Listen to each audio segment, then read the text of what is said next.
My mom thought she could replace my father with her creepy new boyfriend and make me call him dad, but she didn't realize I still had contact with my actual dad. I was 13 when my mother got engaged to Brandon. Dad had been convicted for manslaughter 5 months ago. He called someone at the bar, but he wasn't even drinking. I was there with him. He went into the bathroom, then came out minutes later looking panicked and covered in blood. He shouted for someone to call the police, and they arrived quickly. But then, without saying much, they put him in handcuffs and took him away. The next time I saw him was behind bars. It never made much sense, though. Dad never had a violent bone in his body. He swore he didn't do it. And the way Mom acted after his conviction made me even more suspicious. She brought home Brandon instantly. On day one, she said he was my new dad since the other one was clearly a monster, and told me that my dad was a killer who I needed to distance from for my own safety. I wasn't sure what to believe at first, but when 5 months later my mom announced to me that they were engaged and I needed to start calling Brandon Daddy, I became quite convinced of Dad's innocence. Around this time is also when it started. Brandon got comfortable. He began staring at me while eating slowly, saying things like, "You're growing up so fast, becoming such a pretty young woman." The worst part was my mom thought it was sweet. Even when I told my mom for the first time that Brandon made my skin crawl, she told me I was dramatic. She must have told him what I said, though, because that night while she slept, Brandon came into my room, and he grabbed my wrist hard enough to leave marks and said,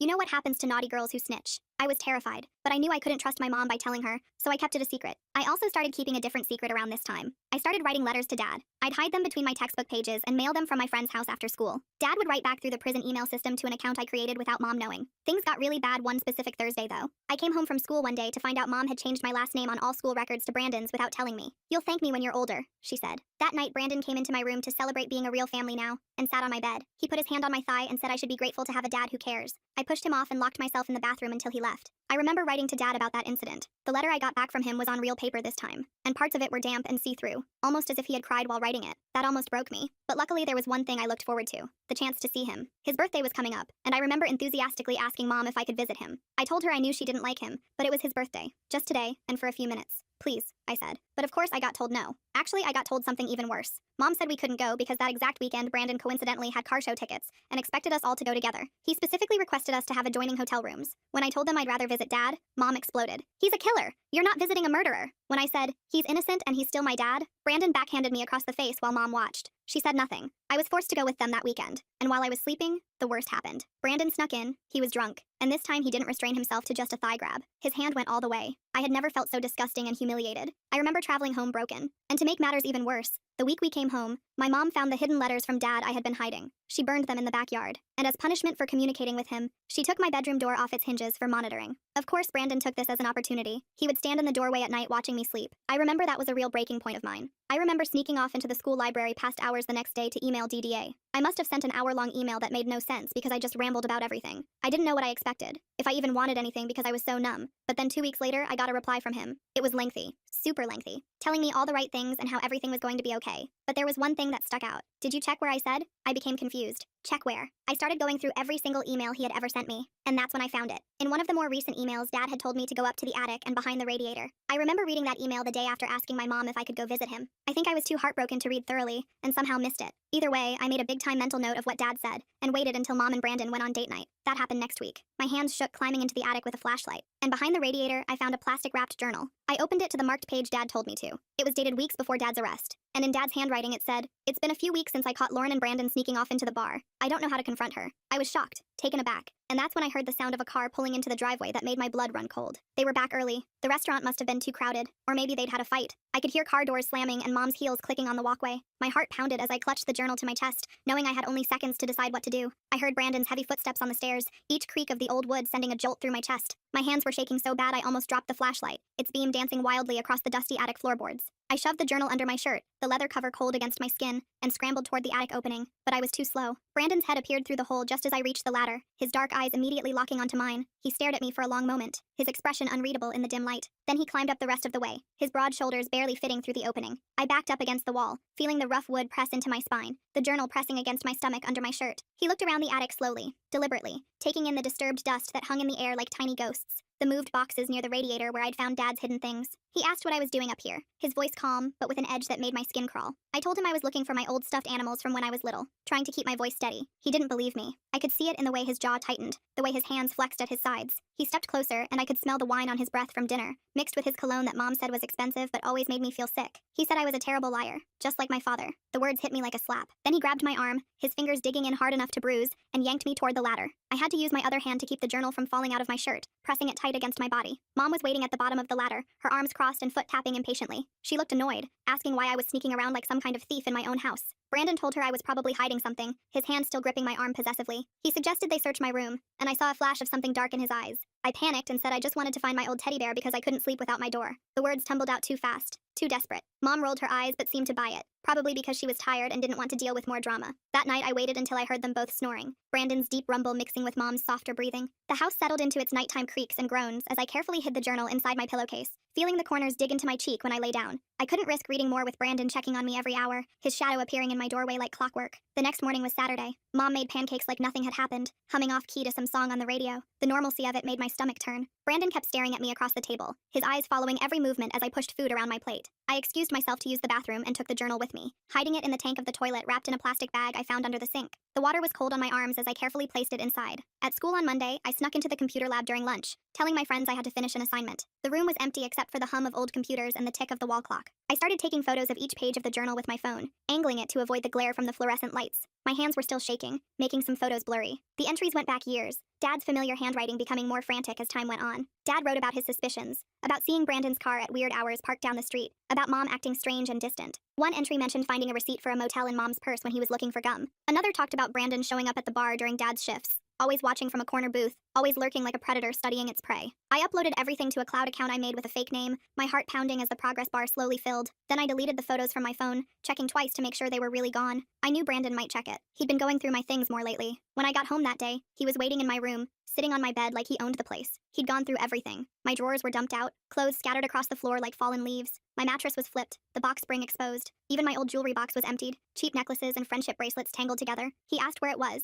his voice dangerously quiet. I played dumb, asking what he was talking about, trying to look confused instead of terrified. He grabbed my shoulders and shook me hard, my teeth clicking together. He said he knew I found something in the attic, that he wasn't stupid. Mom came home then, her keys jingling as she called out hello. She asked what was going on, surveying the destruction of my room with raised eyebrows. Brandon smoothly lied, his entire demeanor changing in an instant. He said he was helping me reorganize my messy room, that I'd asked for his help. He even smiled, that fake smile that never reached his eyes. She believed him like always, probably because it was easier than asking questions. That night at dinner, Brandon announced they were moving up the wedding. Instead of next year, it would be next month. He said he couldn't wait any longer to make our family official. Mom squealed with excitement, clapping her hands like a child. I felt sick, the chicken on my plate suddenly looking gray and unappetizing. Over the next few weeks, Brandon watched me constantly. He installed a camera in the hallway pointing at where my door used to be, the red light blinking at me like an evil eye. He started driving me to and from school, no more bus with my friends. He'd wait in the parking lot, engine running, watching everyone who talked to me. He took my phone at night, placing it on his nightstand where I couldn't reach it. But I kept working during the day. I printed pages from the journal at school and hid them in my locker, taping them behind old textbooks. I needed help but didn't know who to trust. My teachers seemed oblivious. My friends wouldn't understand. Then I remembered Uncle Henry. He was Dad's best friend since high school, the kind of guy who showed up to help without being asked. They'd been inseparable until Dad's arrest. Mom had banned him from contacting us after that,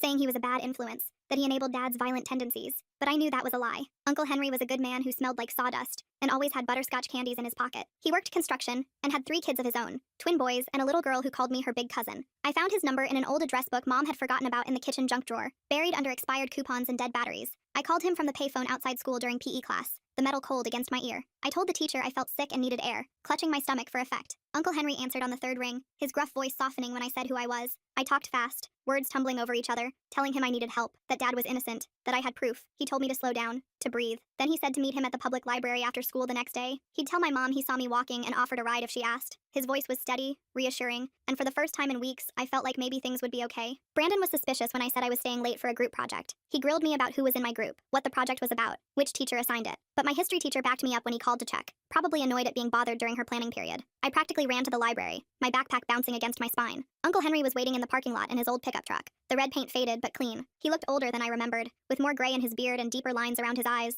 I showed him photos of the journal entries on my phone, swiping through them quickly. His face got darker with each one, his knuckles white as he gripped the steering wheel. He said he always knew something was off about Dad's arrest. The story never made sense. Too many holes, too convenient. He asked if I still had the actual journal. I told him where I hid it, and he nodded approvingly. He said we needed more than just Dad's suspicions. We needed real evidence, witnesses, something concrete. He knew some people who worked at the bar that night. Maybe they saw something, remembered something the police didn't bother to ask about. Over the next 2 weeks, I met Uncle Henry at the library 3 more times. Each meeting felt like a spy movie, checking over my shoulder, taking different routes. He'd tracked down Edward, who was working security that night. Edward was a big guy with kind eyes who remembered everything. He remembered Brandon being there, which was weird because Brandon had told police he was home all evening watching TV. Edward said he saw Brandon go into the bathroom right before Dad, maybe 30 seconds. But Edward had been too scared to speak up after Dad got arrested so fast, afraid of getting involved, afraid of Brandon, who had connections everywhere. Uncle Henry also found Carolyn, who was bartending that night. She had curly red hair and a sharp memory for faces. She said Brandon had been coming around for weeks before the incident, always asking about Dad's schedule, pretending to be friendly. She thought it was strange but didn't think much of it at the time. People asked about regulars all the time. She remembered Brandon ordering a drink that night, a whiskey neat, then disappearing for a while before the body was found. She'd been the one to call 911, her hands shaking so bad she could barely dial.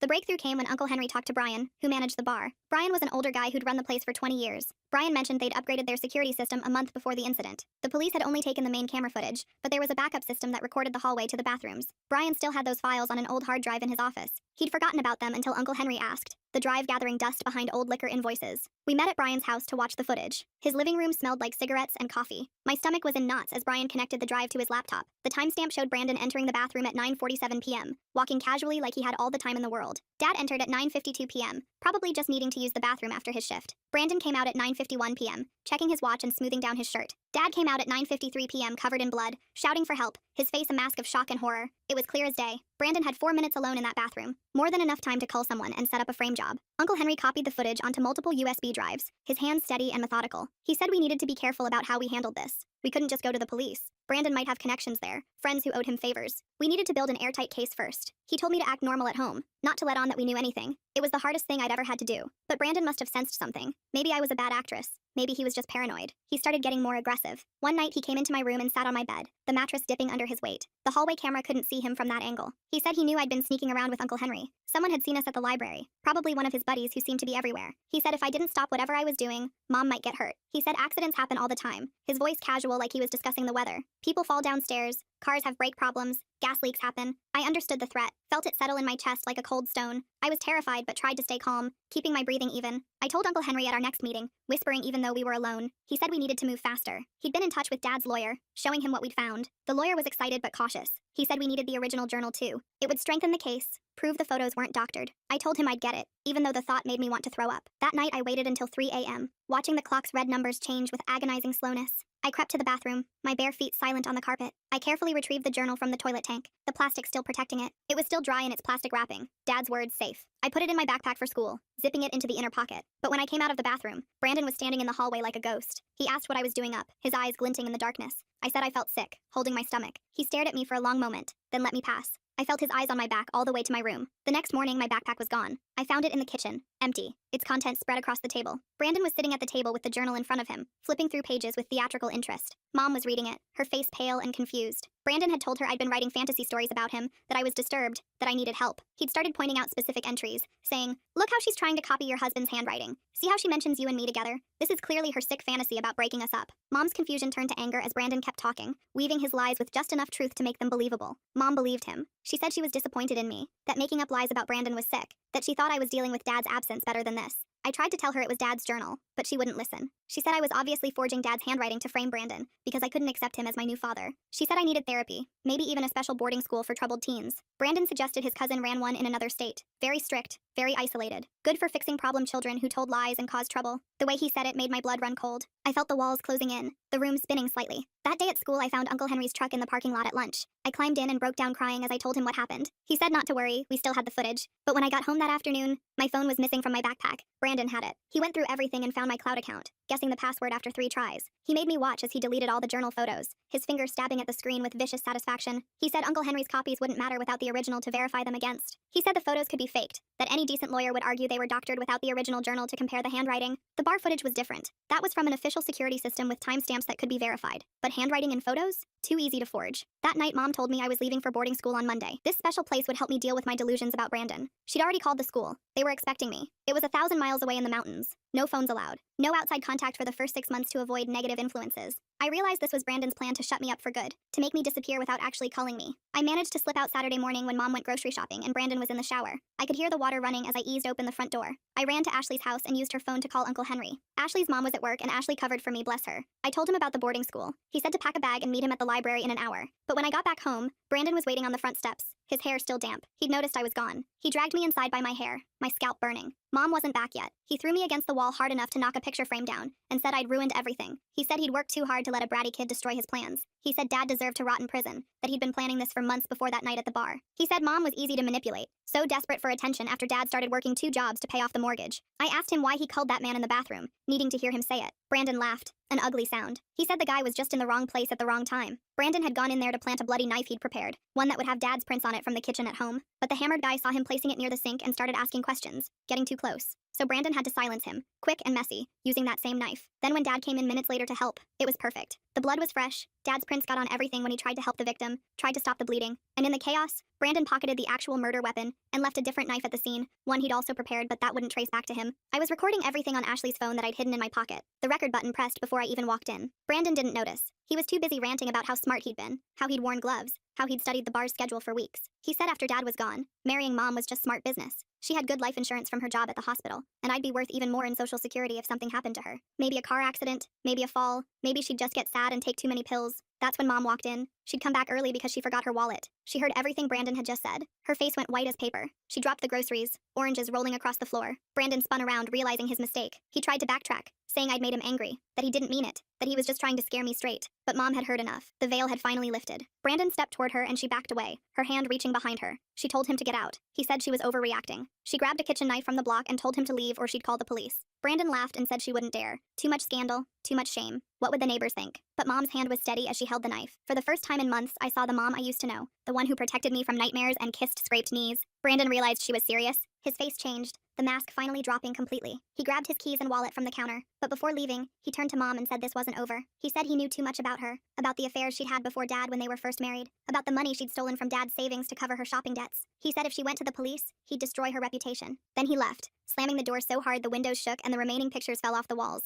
Mom collapsed on the floor crying, her body shaking with sobs. I sat next to her and showed her the recording on Ashley's phone. She listened to Brandon's confession again, her face crumbling more with each word. She kept saying she was sorry, that she'd been so stupid, that she'd failed me and Dad both. I told her we needed to call the police now, but she was scared of Brandon's threats, scared of losing everything. I called Uncle Henry instead. He came over within minutes with the bar footage on a USB drive. We sat Mom down at the kitchen table and showed her everything. The journal entries I'd saved screenshots of, the security footage showing Brandon's movements, the witness statements he'd collected and had notarized. Mom threw up when she realized she'd been sleeping next to Dad's killer for months, that she'd been planning a wedding with him. She finally agreed to call the police. 2 detectives came to take our statements. They were professional but kind, offering Mom tissues and speaking gently to me. They listened to the recording of Brandon's confession multiple times. They watched the bar footage on our laptop. They took the journal as evidence, handling it carefully with gloved hands. One detective said they'd been having doubts about Dad's case anyway. The forensics had never quite added up, but the pressure to close the case had been intense. Brandon's confession filled in all the gaps. They put out an arrest warrant for Brandon that night, but he'd disappeared. His apartment was empty, cleaned out in a hurry. His car was gone. The police said not to worry, they'd find him. They put a patrol car outside our house just in case. Mom and I didn't sleep that night. We pushed the couch against the front door and sat in the living room with all the lights on, jumping at every sound. The next morning, Uncle Henry called. He'd heard from his construction buddies that Brandon had been spotted at a motel 2 towns over, trying to pay cash for a room. The police were on their way. By noon, they had him in custody. He'd tried to run but didn't get far. They found evidence in his car linking him to the original murder weapon. He'd kept the actual knife all these years like some sick trophy, hidden in a lockbox in his trunk. The knife from the crime scene had been a decoy, but the real one still had traces of the victim's blood in the handle's crevices. Brandon tried to deny everything at first. He said I'd faked the recording using AI, that Mom was lying to protect me because she felt guilty about Dad, but the evidence was overwhelming. The bar footage showed him entering that bathroom. His fingerprints were on the real murder weapon once they tested it properly. The forensics that hadn't matched Dad suddenly made perfect sense when applied to Brandon. Even the angle of the wounds matched Brandon's height, not Dad's. Faced with everything, Brandon finally broke. He confessed fully in exchange for a plea deal. He admitted to planning the whole thing, to framing Dad, to manipulating Mom. He even admitted to things we didn't know about. Other crimes in other states, other victims who'd been blamed for things they didn't do. The detective said Brandon was a serial predator who'd been getting away with it for years, moving from place to place, always finding vulnerable women with kids. Dad's lawyer filed for an emergency appeal based on the new evidence. The judge reviewed everything and ordered Dad's immediate release. After 8 months in prison for a crime he didn't commit, Dad was coming home. Mom and I drove to pick him up. The ride was silent except for the radio playing softly. Mom kept crying, dabbing at her eyes with tissues. I didn't know what to say, my throat tight with emotion. When the prison gates opened and Dad walked out, he looked smaller than I remembered. Thinner, older, his hair more gray than brown now, but his eyes lit up when he saw me. I ran to him and hugged him tighter than I'd ever hugged anyone. He smelled different, like industrial soap and sadness, but he was still my dad. He held me and cried into my hair, whispering that he'd missed me so much, that he'd never stopped believing I'd know the truth. Mom stood back, unsure, wringing her hands. Dad looked at her for a long moment. Then he said they'd talk later, that right now he just wanted to go home. The drive back was quiet except for Dad asking small questions. How was school? Had I grown taller? Was my favorite restaurant still open? Normal Dad questions that felt anything but normal after everything we'd been through. We got home and Dad just stood in the doorway for a minute, looking around like he was memorizing everything. The house looked different without Brandon's stuff everywhere. Mom had thrown out anything he'd touched, leaving weird empty spaces on shelves and walls. Dad walked through each room slowly, running his fingers over furniture, picking up picture frames that Mom hadn't gotten around to replacing yet. That first night was awkward as hell. Dad slept on the couch even though Mom offered him their old bedroom. I heard him moving around at 3 a.m., probably couldn't sleep after months in a cell. I found him in the kitchen making coffee with shaking hands. We sat at the table in silence until he finally asked if I was okay. Really okay. I told him about Brandon, about everything. He listened without interrupting, his jaw getting tighter with each detail. When I finished, he said he was sorry he couldn't protect me. I told him it wasn't his fault. The next few days were a blur of lawyers and paperwork. Dad's lawyer was working on getting his record completely cleared, not just overturned. There was talk of compensation for wrongful imprisonment, but Dad said he didn't care about money. He just wanted his life back. Mom kept trying to talk to him, following him around the house, but he wasn't ready. He'd answer her questions with one word and find excuses to leave the room. Brandon's trial date was set for 6 months out. The prosecutor said with his confession and all our evidence, he'd probably get life without parole. They'd linked him to 3 other murders in different states, all with similar patterns. He'd frame someone close to the victim, then swoop in to comfort the grieving family. The detective said we were lucky, that his other victims hadn't survived to expose him. I went back to school, but everything felt different. Kids whispered when I walked by. Everyone knew about Brandon and Dad by now. Ashley stuck by me though, and a few other friends who actually mattered. My teachers were extra nice, which almost made it worse. I didn't want pity, I just wanted normal. But normal was gone, probably forever. Dad started working construction with Uncle Henry. Manual labor, he said, helped clear his head. He'd come home exhausted and covered in dust, but he seemed calmer. He was seeing a therapist too, some guy who specialized in wrongful conviction trauma. Dad didn't talk about the sessions, but I could see they were helping. He stopped flinching when doors slammed, stopped checking locks obsessively. Mom moved out after 2 weeks. She rented a small apartment across town, said she needed space to figure things out. I was relieved, honestly. The tension when her and Dad were in the same room was suffocating. She'd betrayed him in the worst way possible, even if Brandon had manipulated her. Some things you can't come back from. She asked if I wanted to stay with her sometimes, but I said no. I needed to be with Dad. The divorce papers came a month later. Dad signed them without reading them, just wanted it over. Mom gave him everything. The house, the car, full custody of me. Her guilt was eating her alive. She started seeing a therapist too, trying to understand how she'd been so blind. I felt bad for her sometimes, but then I'd remember how she chose Brandon over Dad, how she didn't believe me, and the sympathy would dry up. Uncle Henry became a regular at our house. He'd bring his kids over on weekends and we'd have cookouts like the old days. His twins, Elijah and John, were only 8, but they idolized Dad. They didn't care about his past, just that he could throw a football and tell funny stories. His daughter Deborah was my age and we got close fast. She understood what it was like to have your family turned upside down. Her mom had left when she was 10. 3 months after Dad got out, I had to testify at a pretrial hearing. The prosecutor said my testimony would help ensure Brandon couldn't claim insanity or coercion. I wore my nicest dress, the blue one Dad bought me for my birthday 2 years ago. My hands shook as I swore to tell the truth. Brandon sat at the defense table in an orange jumpsuit, looking smaller than I remembered. He tried to catch my eye, but I stared straight ahead. I told them everything. About the threats, the touching, the night at the hotel. The judge had to call a recess when I talked about finding Dad's journal because I started crying too hard to continue. Dad wasn't allowed in the courtroom since he might be called as a witness later, but Uncle Henry was there. He gave me a thumbs up from the gallery, reminding me I was brave, that I could do this. Brandon's lawyer tried to make me look like a confused kid, asking if maybe I'd misunderstood Brandon's intentions. I stayed calm and repeated what happened, exactly as it happened. The prosecutor showed the recording from Ashley's phone, and Brandon's face went gray. His lawyer asked for a plea deal that afternoon, 25 to life instead of life without parole. The prosecutor said no way. After the hearing, reporters tried to talk to us outside the courthouse. Dad shielded me with his body as we pushed through them to Uncle Henry's truck. They shouted questions about forgiveness, about moving forward, about how it felt to see Brandon in chains. We didn't answer. There was nothing to say that would make them understand. This wasn't entertainment. It was our life. Mom started sending me letters, long rambling apologies about how she failed as a mother, how she should have seen the signs. I read the first few, then started throwing them away unopened. Dad said I should consider forgiving her eventually, for my own peace, not hers, but I wasn't ready. Maybe I'd never be ready. She'd chosen a monster over her own family. Some things are unforgivable. Brandon's actual trial was brutal. They brought in his other victims' families, showing pattern after pattern of his behavior. One woman from Arizona testified about how he dated her after her husband died in a suspicious accident. She'd gotten bad vibes and dumped him, probably saved her own life. Another family from Nevada talked about their son who was serving time for a murder that sounded exactly like Dad's case. The prosecutor said they were reopening that case too. Dad testified on day 3. He wore his only suit, the one from their wedding that he'd kept for some reason. He talked about finding the body, about trying to help, about the confusion when they arrested him. He talked about prison, about missing my birthday, about writing letters I'd never get to read. His voice broke when he talked about the day I was born, how he'd promised to always protect me and felt like he'd failed. Brandon took the stand on day 5, against his lawyer's advice. He tried to paint himself as a victim of circumstance, said the man in the bathroom had attacked him first. But under cross-examination, his story fell apart. He contradicted himself, got angry, showed his true face to the jury. When the prosecutor asked about his plans for me and Mom, he refused to answer. His own lawyer looked defeated. The jury deliberated for 2 hours. Guilty on all counts. Murder, conspiracy, fraud, attempted assault on a minor. The list went on. The judge sentenced him to life without parole, consecutive sentences for each crime. Brandon didn't react, just stared at the table. As they let him out, he looked at me one last time. I stared back, wanting him to see that he hadn't broken me, that I'd won. Dad and I went to his favorite restaurant after, the little Mexican place that still had his picture on the wall from when he was a regular. The owner hugged him and said the meal was on the house. We ate in comfortable silence, both exhausted but relieved. It was over. Really over. Brandon would die in prison and we could start rebuilding. Mom tried to come to the house the next week. Dad wouldn't let her in, talked to her through the screen door. She wanted to apologize again, wanted to try family counseling. Dad said no, that ship had sailed. She needed to move on, and so did we. She cried and begged, but Dad stood firm. I watched from the stairs, feeling nothing. She'd made her choice and now she had to live with it. I started seeing a therapist too, some lady named Dr. Cheryl who specialized in trauma. She helped me process everything, taught me it wasn't my fault, that I'd been incredibly brave. Some days I believed her, some days I didn't. But slowly, the nightmares stopped. I stopped checking locks obsessively, stopped flinching when men walked behind me. Progress came in small steps. Dad and I developed new routines. Sunday breakfast at the diner, Wednesday movie nights, helping Uncle Henry with projects on Saturdays. We talked more than we ever had before, about everything. School, friends, the future. He helped me with homework even though math wasn't his strong suit. He came to every school event, cheering too loud at my mediocre clarinet performances. We were learning how to be a family again, just the two of us. 6 months after the trial, Dad met someone. Carolyn, the bartender who testified, started coming around. First just as a friend, then something more. She made Dad laugh, real laughs, not the forced ones he'd been doing. I liked her. She didn't try to be my mom, just treated me like a person. She'd bring takeout and we'd watch bad movies, making fun of the plot holes. Dad smiled more when she was around. Mom eventually stopped trying to contact us.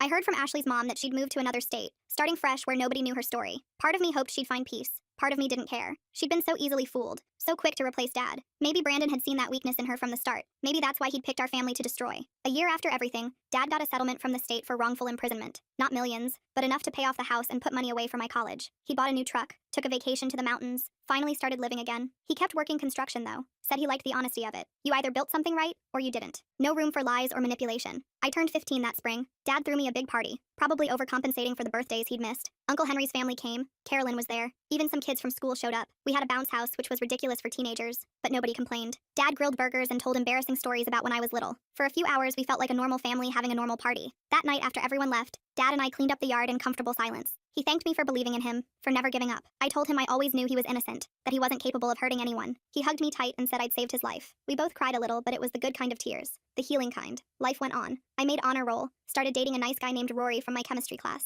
Dad threatened to clean his shotgun when Rory came over, but he was joking, mostly. Carolyn moved in after a year, bringing her cat Mr. Whiskers, who immediately claimed Dad's chair. We became a weird little family, built on shared trauma but held together by choice and love. Brandon died in prison 2 years later. Heart attack, the letter said. He was 43. I felt nothing when I read it, just closed the letter and went back to my homework. Dad asked if I was okay, and I said yeah, I really was. Brandon had been dead to me since the day they sentenced him. His actual death was just paperwork, nothing more. Mom sent a card for my 18th birthday. Just signed it, Love Mom, with no return address. I kept it for some reason, tucked in my desk drawer with other things I couldn't quite throw away. Dad said maybe someday I'd want to find her, make peace. Maybe he was right. Or maybe some bridges were meant to stay burned. Time would tell. I got into college on a full scholarship, planning to study criminal justice. Maybe become a lawyer, help other families torn apart by lies. Dad cried at graduation, embarrassing me in front of everyone. Carolyn took a million pictures while Uncle Henry's family cheered from the bleachers. My chosen family, the one that stood by me when everything fell apart. The night before I left for college, Dad and I sat on the porch swing, watching fireflies. He told me he was proud of me, that I'd become an amazing young woman despite everything. I told him I loved him, that he was the best dad anyone could ask for.